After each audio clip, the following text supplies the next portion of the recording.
Hey y'all, welcome or welcome back to my channel, Reviewed, where we talk about all things television and film from today and yesteryear. So today I wanted to come on here and do a quick recap of the mid-season and season finale of the show From. This is season 3 and they did get renewed for season 4, so I cannot wait because the way that this season ended was crazy. Okay, let's get to it. So, of course, Tabitha is back. And not only is she back, but she has Victor's dad, Henry, with her or whatnot. So, everyone in town is trying to figure out how she was able to leave and then come back. And you got this fool here who decides that he is going to get to the other side. And he basically goes through the tree that Tabitha went through, and after he was advised not to, because they had a meeting at the cafe, and Boyd was like, I know everyone is anxious. I know people have millions of questions. Tabitha, she was trying to answer things to her best ability. And, folks was like, why didn't you bring help with you? Why would you not let people know that we're here? And she was like, you don't understand. Nobody would believe, would have believed me. And so, but the fact that she was able to bring Victor's dad back with her, clearly, there is something that she was able to do, you know, outside of being able to leave the mystery town. But anyway, this fool jumps in a tree. He ends up on the wrong side of the pool. I was like, see, that's what you get. Like, this fool didn't even have an option to sink or swim because wasn't even no water in the pool, bitch. Like, you literally you jumped to your own unaliving. Like, you were so hell-bent on trying to figure out, after Boyd was like, y'all need to pause, just calm down. And I get it, everyone is anxious, they want to know how to leave that town. They want to get back to their loved ones and their family. They just want to be able to go and basically leave whatever behind there in that town. But Boyd was like, y'all, we're gonna figure this out. And Tabitha was like, she really could not explain it herself because she was still in shock that she was able to leave. And now of course she's back, but clearly this happened for a reason. You know what I'm saying? Her leaving and her coming back happened for a reason. But honey, as for old boy in the pool, you get what you get. Okay. And so here we have Victor and Henry. Henry ends up following Victor into the cave. Henry is basically, he is so, glad that he is able to see his son again. So, of course, he wants to spend as much time with him as he can. And Victor is trying to figure out what it is about this ventriloquist doll that keeps popping up in his memory. He is trying to, connect the pieces of the puzzle, honey. But, baby, down in that cave, that lady woke up and she basically told Victor, she's like, you're going to come down here and next time we're going to end up letting you stay. Meaning you need to watch your back because we're not going to let you keep coming up in here bothering us while we sleep just so you can finagle around and get little pieces of your childhood. She was like, you come back down here and we just might keep you. Okay. And so here we have Randall. He basically told Julie he would take her out and teach her how to drive. And we know that Randall is still having these hallucinations from all these locusts, all these bugs and whatnot. So he ends up freaking out because he starts seeing the bugs again. And Julie's like, what's wrong with you? I don't see anything. What are you talking about? I am trying to connect the dots with this because why did they leave him alive? Do you understand? It's like they are. I'm wondering if he really is not alive, because something it does not make sense. Like, why did they leave him alive to torture him? I don't know exactly what is going to be the outcome of him specifically, but clearly something is up because why is he having these hallucinations? Why did they choose to keep him alive when they could have very well just, taken him out like they do everybody else, the creatures? So I'm just curious to see how this is going to unfold in season 4 because unfortunately it did not specifically at the end of this season. And so we also learned this season, honey, that Fatima is really not preggo. Like, she ends up getting a sonogram and basically there's no baby in her stomach. But we all know she's clearly experiencing something. So here she is back in the shed or whatever, and she is getting ready to eat those rotten vegetables, and Tilly comes in, and Tilly is basically trying to soothe her, and she's like, she's frustrated Fatima because she does not know what is going on with her. And she's like, nobody believes her because she's literally, something is host in her body. Anyway, she ends up unaliving Tilly, baby. And Tilly basically tell her, she said, you need to run. You need to get up out of here. And of course, that's what Fatima ends up doing. So Ellis ends up walking in and he sees Fatima over Tilly after she, unalived her. And she is freaking out because she can't believe what she just did. It was like she couldn't control herself. She was just so angry and frustrated. So he tells his dad what's going on. They end up sending her out to this abandoned shed in the forest where she is to stay until further notice. And of course, now people in town know of Tilly's unaliving. And so, of course, people are like, what is going on? Because this is like, the police officer unalived one of the ladies when she came into town. And now you got the whole situation with Tilly. So now they're like, we got to worry about the creatures. And now we got to worry about an actual person in town that may be around here trying to off us as well. So everybody's scrambling. They trying to figure out what's going on in town. So you got Donna, Ellis, and Boyd talking. And Boyd basically lets Donna know that Fatima is the one that unalived Tilly. And of course, Donna feels away because she's like, everybody loves Fatima. She's like, she was such a blessing to this place and this home. And she was like, I'll just let the people in the house know that Fatima was the one who did it. And she basically lets Boyd know. She said, but y'all gonna have to bring her back. Wherever she is, you need to go get her because she's basically gonna have to face the consequences of her actions. So Boyd and Ellis, they go off to get Fatima from the abandoned shed in the forest. And of course, Fatima is not there. So we have Elgin, basically, he goes and gets Fatima because, of course, Elgin has been seeing this creepy lady this whole time. And she has basically let him know that what is growing inside of Fatima is going to change the trajectory of what's going on in the town. So he is pretty much brainwashed. He thinks that Fatima is about to give birth to the person that is going to free them from this place. So he goes and gets Fatima and he takes her into this storm shed, I guess, that no one in town knows about. It seems like everyone is oblivious to this storm shed. So he ends up taking her down there. Of course, Fatima feels like she is basically being held against her will, and to a certain degree she is, but she ends up staying down there in that abandoned storm shed. And Elgin is just basically telling her, just trust the process. What you're doing is going to be for the better good for everyone here. And so Fatima is basically stuck down there in that storm shed. So Ellis and Boyd are trying to figure out exactly where Fatima is. And while they're having this discussion, Sarah, old crazy behind, walks into the police station, and she's basically letting them know that she heard those voices again. And Sarah is hearing those voices, those same voices that basically told her to unalive her brother. Okay, so she lets them know that Fatima is alive, but she is just not sure where she is. So ultimately, Boyd, he calls a town meeting, and he basically lets people know that Fatima is missing and that they need to go on a search. He was like, we got these, they have those rocks or whatever with those signs, engraved in them to keep them protected. He's like, well, we got to find her. We need to make sure that we split up in groups. It's going to be of the best interest for all of us to do what we can to search the different areas of the town to make sure that we're able to find Fatima. And so while they're having this conversation, honey, Elgin, poor Elgin, because he's just a little lost lamb, baby, being led to slaughter, okay? And he definitely gets slaughtered. But anyway, he walks up during the town meeting, and he decides that he is going to team up with Ellis to go look for Fatima. And during the time that he and Ellis are out looking for Fatima, he is basically reassuring Ellis that nothing is wrong, that Fatima is going to be fine.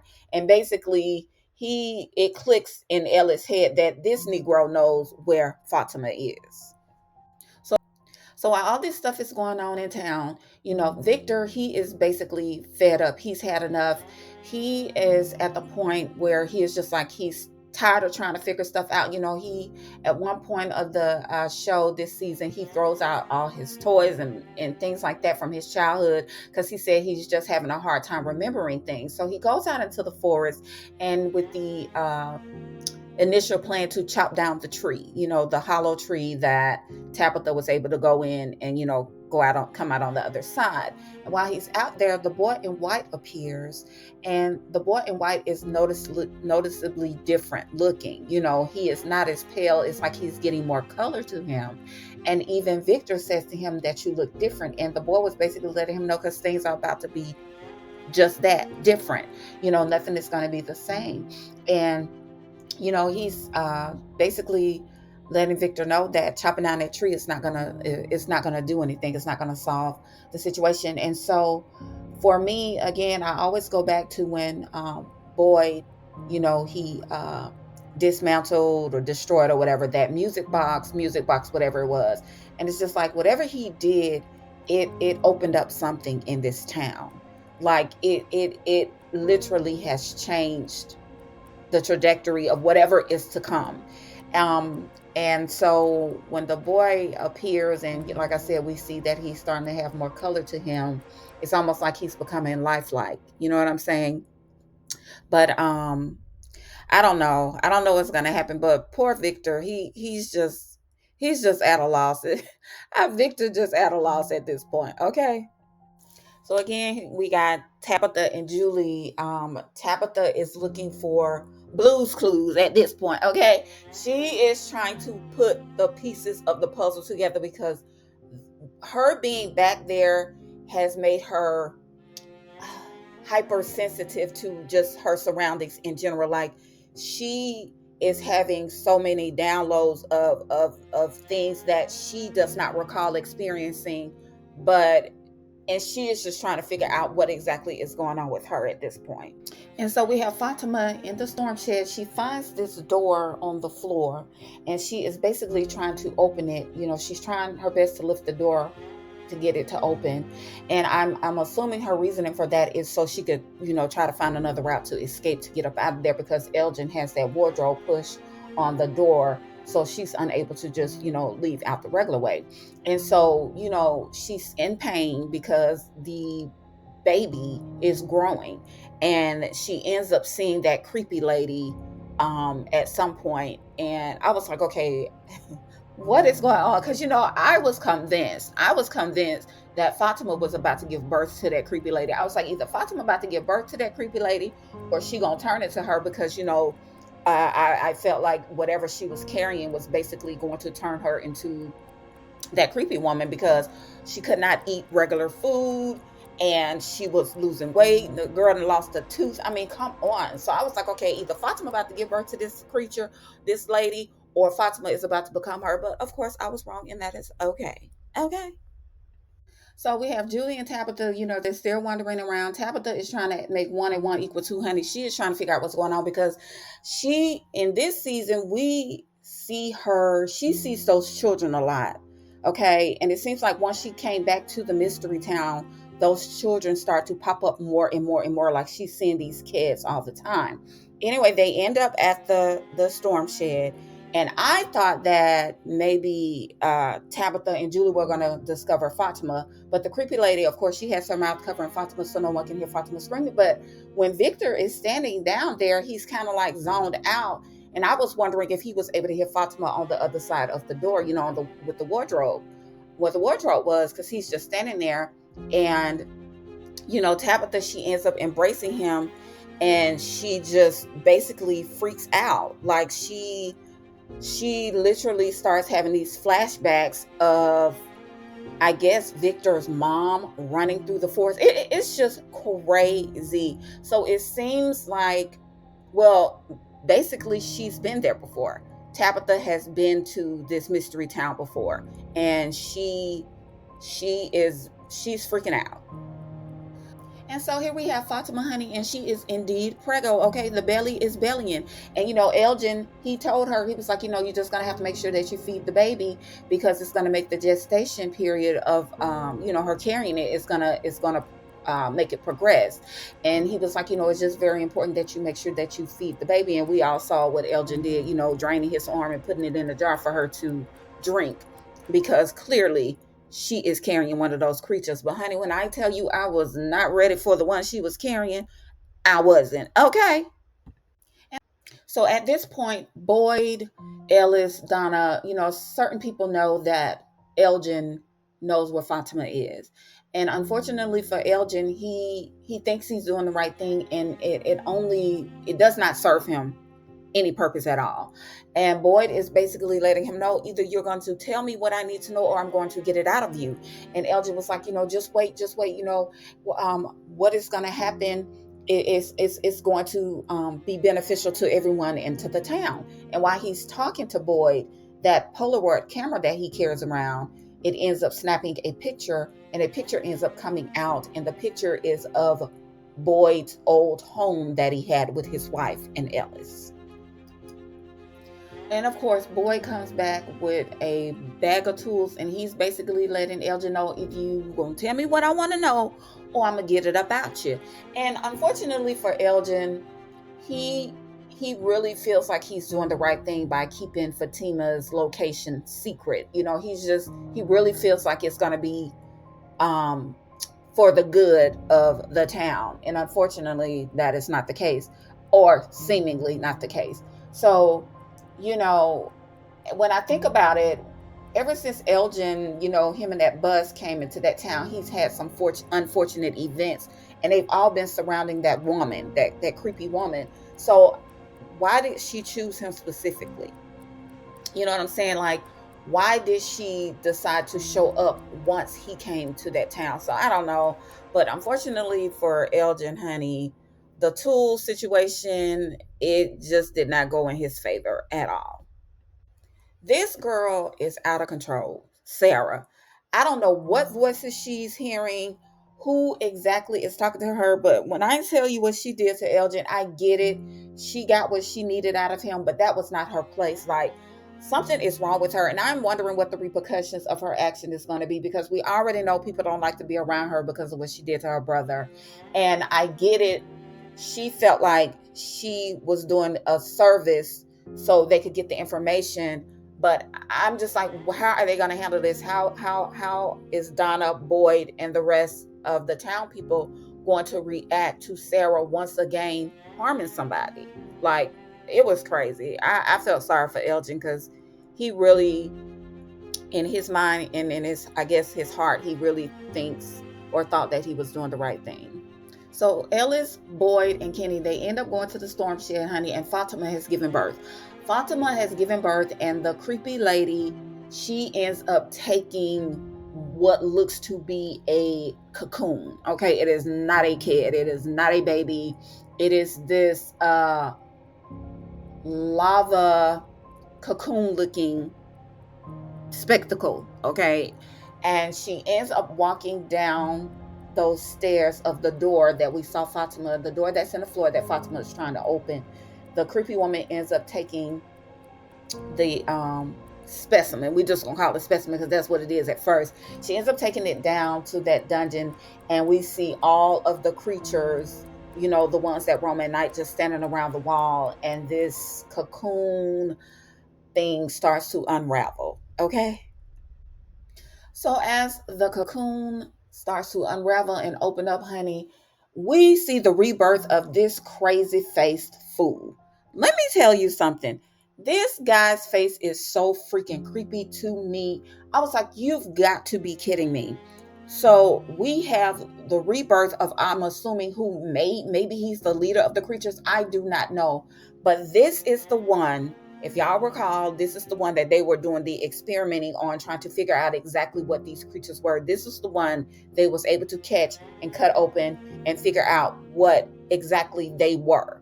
So when I saw this, I was like, okay, what is going on? We have the rebirth of this crazy face fool, and honey, the look on Boyd's face, because Boyd, he ends up following the lady into the dungeon area or whatever, and the look on his face when he saw this fool, I was like, yep, you did that, Boyd. Whatever when you snatched that music box, whatever it was, you lifted the veil over that town. The veil has lifted, honey. And when I tell you, I was not expecting this at all. I was not expecting it to be this guy. It's crazy. It is absolutely crazy. Okay.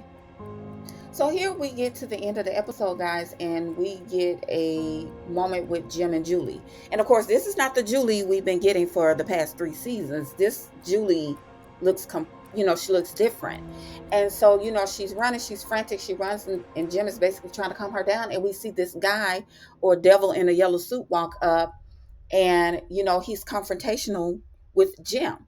And basically, he ends up ripping Pinocchio's throat out. Like, are you kidding me? And I know his name is Jim, but he gonna always be Pinocchio to me. Shout out to Once Upon a Time. So, y'all, what is really going on? Like, I am starting to wonder if everyone, not only Tabitha, not only Victor, not only the guy from the bar, if everyone in that town has been there before. Like, everyone that is in that town, I am wondering if they've all been there before, and this is just them redoing whatever it is that was not done the first or second or however many times they've been there, because something is amiss. Like, the veil is completely lifted. I wouldn't be surprised next season if the creatures start walking in the daytime at this point. Like, seriously, the fact that that funny face dude was reborn, what is really going on? Are they in like an afterlife? Like, are they in limbo? Like, what is going on? Are these people even alive at this point? Like, I don't know, but that guy in the yellow suit, for him to rip his throat out like that, I'm like, yo, what is really going on? I am so confused. I cannot wait for season 4, because I'm telling you, if Jim is not going to be in season 4, I mean, I'll be all right, but I'm just saying, I would rather him be in season 4. So I'm wondering if this is a different version of Jim and Julie, and if we're going to get a different version of everyone come season 4. Like, I don't know. I don't know if we're going to get a whole new time frame, whatever, but this show, I was not expecting it to end this way, like, at all. I'm curious to see what's going to happen with Sarah, with the whole situation she did with Elgin. Like, what is going to happen with Fatima? And that's why I'm wondering, for real, like, are we going to get a flashback? Are we going to get a pickup from everything that has happened with Fatima, Tabitha, everyone? Or are we going to get a flashback season where we're just going to get a whole different version of everybody? Oh, man, I don't know. All I know is I cannot wait. That I do know. Okay. So y'all, this is all I have for you in this video today. Please be sure to like, share, and subscribe to my channel. I really, really appreciate the support, and I will see you in the next video. Thanks for watching. Bye.